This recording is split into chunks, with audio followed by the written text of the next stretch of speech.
Bienvenue Flash Info sur Kivu Morning Post à Goma. Le maire Julien Katembo-Ndaleni a visité l'auto-école La Fontaine située au quartier Imbi.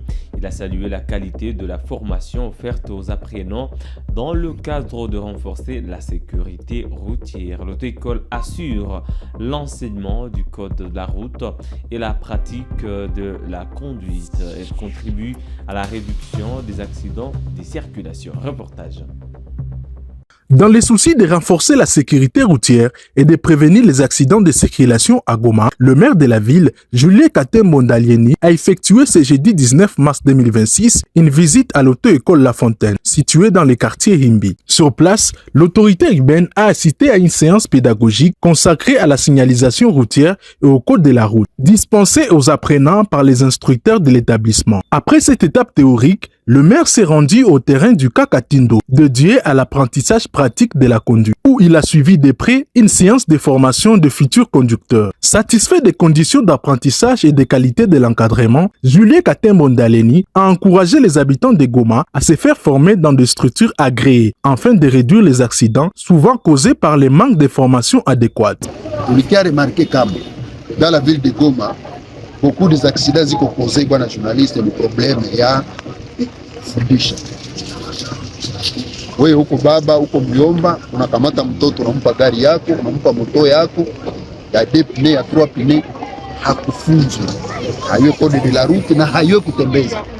Na ndio maana tuliongea na hapa viongozi wa auto école La Fontaine, waisha tuletea magari na unaona biko ekipele makone yao unaiona pale kwa hii eneo kusudi wafundishi wakaaji code de la route na vile vile kisi ya kutembeza gari, na ile itatusaidia sasa na kupunguza maaksida vile ya Goma.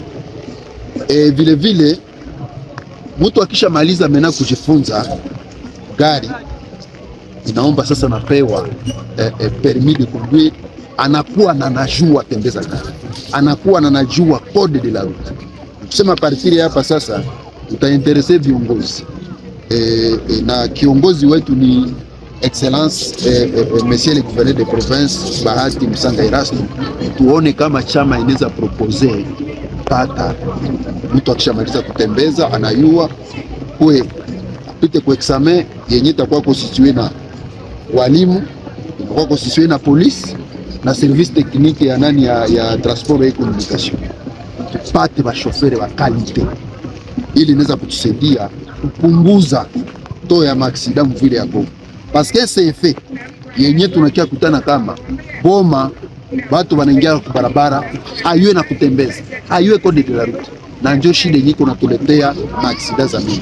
Mais avec hii auto école La Fontaine itatusaidia kuona kama jeunesse, jeune fille, mama, papa unapenda kujifunza gari conditions za mzuri buya auto-école La Fontaine pour étudier ou je faisais gagner. De son côté, le vice-coordonnateur de l'auto-école La Fontaine a assuré que leur établissement offre une formation répondant aux standards internationaux, tout en invitant la population à bénéficier d'un encadrement rigoureux et d'un service de suivi de qualité. Tunajifunza code de la route mzuri, tunajifunza kila kitu kinaendana na barabara. Différemment na zingine mtu anakomalaka mpango anajua kutembeza mtugari tu na kujifunzaka. Sasa ile tena inatuma hata nini haiko adapté vitu ya code de la route. Sasa tunapata population eke tuna sensibiliser population yote ikuye jifunze ipite masomo ya école La Fontaine.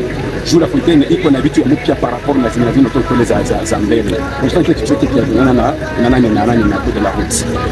De façon que akienda nje ya Congo asishitane iko haiko adapté pour code de la route. Cette descente du maire de Goma à l'auto-école La Fontaine traduit une volonté claire des autorités urbaines de s'attaquer à la racine des accidents de circulation, misant sur une formation et la responsabilité des conducteurs. À Bukavu, le gouverneur du Sud Kivu, Patrick Boussou-Bangui, a démenti la rumeur sur la vente du marché feu rouge sur place.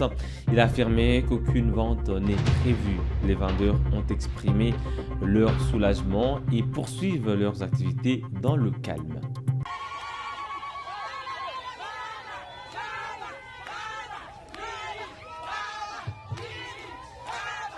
C'est pour apaiser les esprits des vendeurs et vendeuses du marché feu rouge en commune d'Ibanda que le gouverneur Patrick Boussou-Bouangui Chombo s'est rendu ce jeudi 19 mars 2025 sous la pluie à cet endroit où tous les opérateurs qui œuvrent à cet endroit l'y attendaient.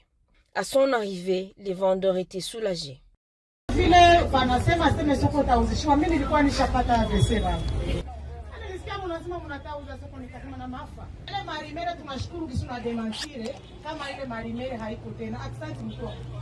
Face aux rumeurs et intoxications qui ont fait jaser dans la ville de Bukavu il y a peu, sémant troubles et perturbations de la tranquillité des vendeurs, le gouverneur apporte un message rassurant et apaisant du développement.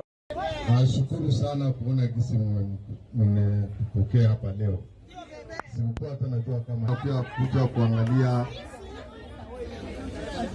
hii maneno ilikuwa watu wameongea, wameweka marejo sosio sijui nini.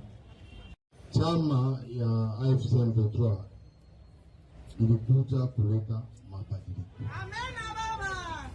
Na mabadiliko, mahali mabadiliko yanakuja, huko watu ambayo wanataka hizo tabia za zamani ziendelee na maendeleo hapo fulani fulani, ndio wanatuma wakati wanaona kitu nataka kukuja kuendelee ya raia ya population, wanataka kama hao hawakuona endelea kwao, ndio wanaleta hizo shida.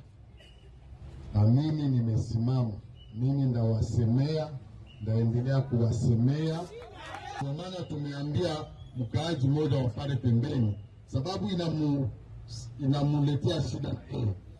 Tumesikilizana na yeye ajenge hiyo kibambazi, na hiyo kujenga hiyo kibambazi talomba kubomoa hiyo makioski karibu 10 tu ziko pale pembeni. Hiyo kibambazi iko huko chini, haiko hata hapa kusoko. Ni kule kubarabara kule nyuma. Njoo kwenye biko na jenga hiyo kibambazi. Na wakati watafika hapa juu kwa barabara, ndio hao watu wa makioski ziko karibu 10 peke yake. Zile kioski, wale watu wa kioski ndio watatoka kwanza tubomole, ajenge kioski za mpya zenye watarudia ndani wauzishie ndani. Mbaya iko wapi hapa? Ndio kitu tumefanya. Lakini kuhusu soko bado liko. Hakuna mtu ataingia kwa soko, hakuna mtu ataharibu soko. Na siku tutapata mtu wa kutujengea soko, tutakuja kuwaomba ruhusa. Ni nyinyi mtatuautorize tujenge. Na mtu wa kujenga tutamwambia sasa hao watu wataenda wapi? Watauzishia wapi? Kama hajatuonesha fasi, hatuwezi kupanda. Hizo ni tabia mbaya ambaye zimekuwa hapa.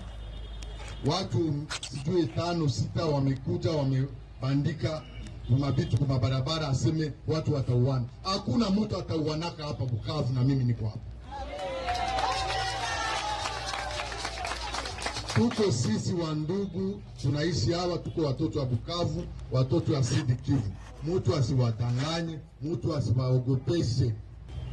Kila kitu, kama muna shida mnakuja kuniona mimi. Ukikuwa shida mnakuja kuniona. Acha niwaambie ingine. Tuko natafuta kuleta maendeleo. Tuko natafuta kusafisha mugini yetu. Acha information niwapatie. Si tunaitaka hapa kuferuji, si ndio? Hapa kuko feruji. Sasa hata niwaelezee. Chama cha M23 imenunua feruji. Na semaine prochaine tutaziweka hapa. Mutaona tutaweka hizo maferuji hapa. Sababu chama cha AFC M23 zimenunua. Na ndio maana itakuwa feruji ya kweli. Ni maendeleo tunaleta. Watu watuelewe, sisi ni watu wa maendeleo. Tunataka amani, tunataka na maendeleo. Na hapa Bukavu, mtu yeyote matapia kusumbua wa mama, mimi ndamusimama.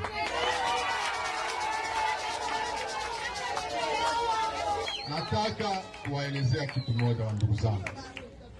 Watu wasikuje kuwadanganya. Na hawa wa vijana wetu ambaye walikuwa wamefanya hiyo fujo, nataka kuwaelezea kitu moja. Watu wasiwamanipule. sababu adui wanapitia kwa adui mfanye vile ndio ionyeshe kama watu hawapendi hawa watu wa M23. Ndio idea zao, na mimi ni mtoto yenu, mnanijua. Sasa naenda fanya kitu ya mbaya muinchi yangu, mvile yangu, siwezi na siwezi bikubali. Siwezi penda mtu akuya banyanyase, na vile niko napigana hiyo vita ndaendelea naipigana kuchina ya chama chetu cha AFC M23. Hakuna mtu atajirevoke sababu watu wanapenda chama. Na tumemleta amani na tungali naendelea kupiganisha hawa wabandi wiko na pia kuderanger watu mpaka tutaimaliza. Hii mugine risasi haitapigwaka tena.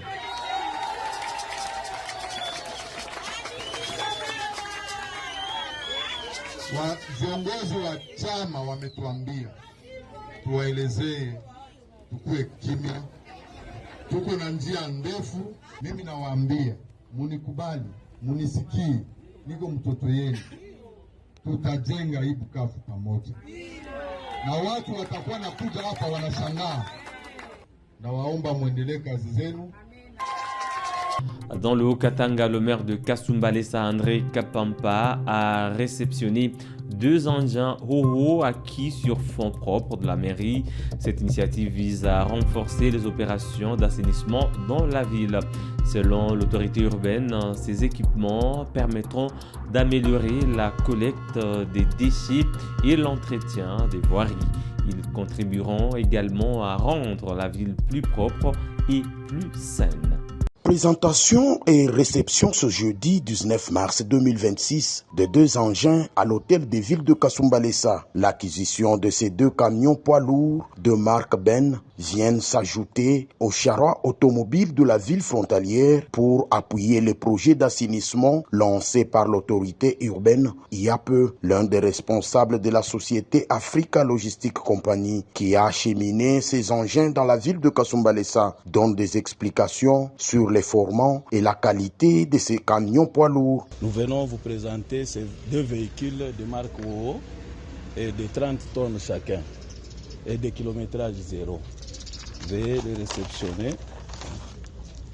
Maître André Kapampa Kamwanya, maire de la ville de Kasumbalesa, qui s'est dit très ému de l'acquisition de ces engins, n'a pas manqué de féliciter les filles et fils de sa juridiction pour leur accompagnement et surtout en s'acquittant de leurs devoirs civiques et fiscaux, fruit de l'acquisition de ces charrois automobiles. Shukuru Mungu juu wakati anatupa tunapasha paka kurekonetre ke hakuna kile tuko nakyo kienye akitoke kumikono yake. Kumbe jina ya huyu Mungu yaabudiwe, isifiwe milele na milele. Napenda kusema mkini yetu ya Kasumbalesa depuis peu tuliangaje operation Jeudi Salongo. Na kama tunatumika, Mungu naona tunatosha buchafu mnafanya masemeni 2-3. Juu manje juu ya kuzola hapana. Tulibaonesha bakaji ya mkini banze kutuwekea kuma depotoir de transit. Mutaona pa ile depotoir tunakaa wapo, buchafu inakuwa tena, harufu inakuwa. Kwa kusema vili ikuwe sawasawa, ikuwe propre zaidi. Comité de développement local, yenye mina shukuru, dirigé ou co-dirigé par le président de la société civile, iliweka muma plan ya development ya mkini yetu, kununua magari, juu ya kurandre Kasumbalesa yetu ikuwe propre. Njo kwa maana tunauza hii makamio 2 iongezeke ku makamio ingine 2 ile tuko nayo. Hivi barasta abatakuwa na kazi ya kusharge buchafu tena bafike banze kudesharge. Barikuwa plus de 20-30 leo banabakia une dizaine. Kumbe hii itafacilite na itaenda haraka. André Kapampa Kamwanya et son adjointe Fifi Mwitabaka Bobo réceptionnent ces 2 engins avec joie.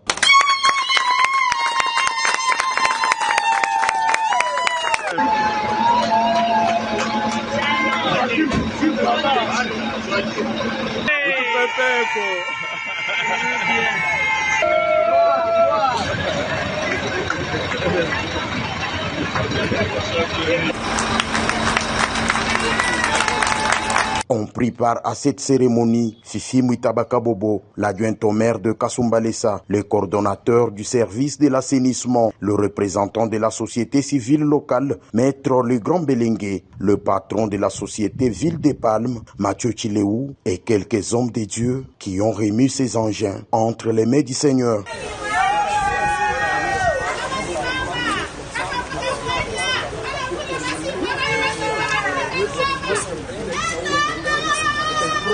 Et dans la capitale, pour clôturer, la régie des fourrières et du contrôle technique a poursuivi jeudi l'opération d'évacuation des véhicules abandonnés sur la voie publique à Kinshasa. L'intervention s'est notamment déroulée sur le boulevard Lumumba. Les équipes ont retiré plusieurs épaves et véhicules hors d'usage qui encombraient les artères de la capitale. L'opération vise à rétablir l'ordre, fluidifier la circulation et améliorer la sécurité routière. Kinshasa, les autorités urbaines intensifient la lutte contre les véhicules abandonnés. Ce jeudi 19 mars 2026, dès 6 h du matin, la régie de fourrière et de contrôle technique des véhicules de Kinshasa a lancé une nouvelle opération d'évacuation des épaves sur les artères principales et secondaires de la capitale, sur le boulevard Lumumba. Plusieurs camions hors d'usage ont été retirés sous la supervision du directeur général Joseph Kassi Zimafolo et du directeur général adjoint chargé des questions techniques, Maître David Chimanga Kalombo.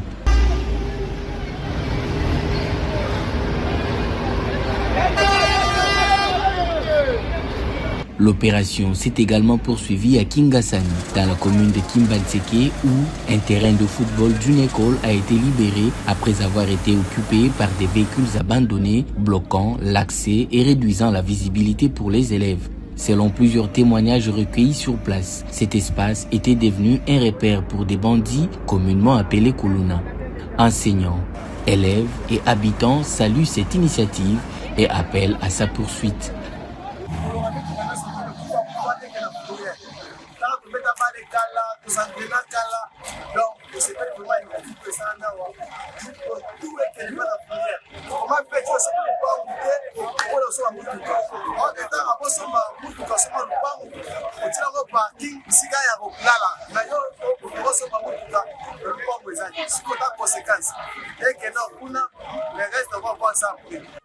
Le directeur général de la RFCK rassure que l'opération se poursuivra jusqu'à l'assainissement complet de la ville de Kinshasa.